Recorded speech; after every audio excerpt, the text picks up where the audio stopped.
राज्यात क्रीडा संस्कृतीचे संवर्धन, प्रचार, प्रसार व जोपासना करण्यासाठी राज्याच्या क्रीडा धोरणाअंतर्गत आयुक्त तथा संचालक नगर परिषद प्रशासन संचालयन यांच्या पत्रानुसार अहिल्यानगर जिल्हा नगर परिषद स्तरीय क्रीडा व सांस्कृतिक स्पर्धेचे दिनांक 27 डिसेंबर 2024 ते रविवार 29 डिसेंबर 2024 या दरम्यान महात्मा फुले कृषी विद्यापीठ राहुरी या ठिकाणी आयोजन करण्यात आले होते।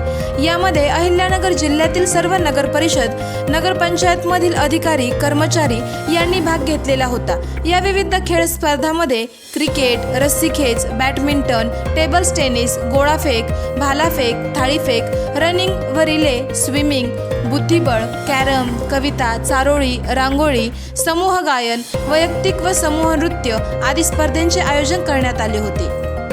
राहुरी नगर परिषद अधिकारी व कर्मचारी यांनी मुख्याधिकारी ज्ञानेश्वर ढोंबरे यांच्या मार्गदर्शनाखाली विविध स्पर्धेत भाग घेतला होता।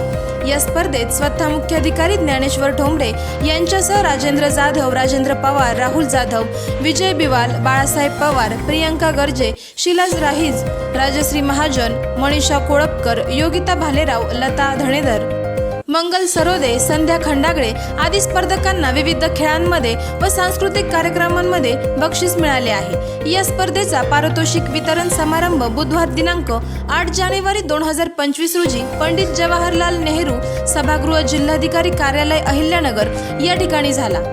सिद्धराम सालीमाट, जिल्हाधिकारी अहिल्यानगर आशिष येरेकर, मुख्याधिकारी अधिकारी जिल्हा परिषद अहिल्यानगर यशवंत डांगे अहिल्यानगर, मनपा आयुक्त यांच्या उपस्थित करण्यात आला।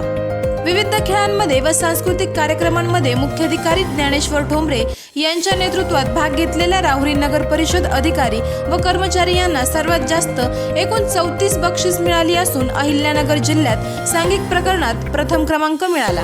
त्याबद्दल सिद्धराम सालीमाट, जिल्हाधिकारी आशिष येरेकर, मुख्य कार्यकारी अधिकारी जिल्हा परिषद मान्य श्री यशवंत डांगे अहिल्यानगर, मनपा आयुक्त मान्य जिल्हा सह आयुक्त खांडकेकर साहेबांच्या हस्ते सन्मानित करण्यात आले। आवाज जनतेचा न्यूजसाठी प्रतिनिधी चंद्रकांत जगधने।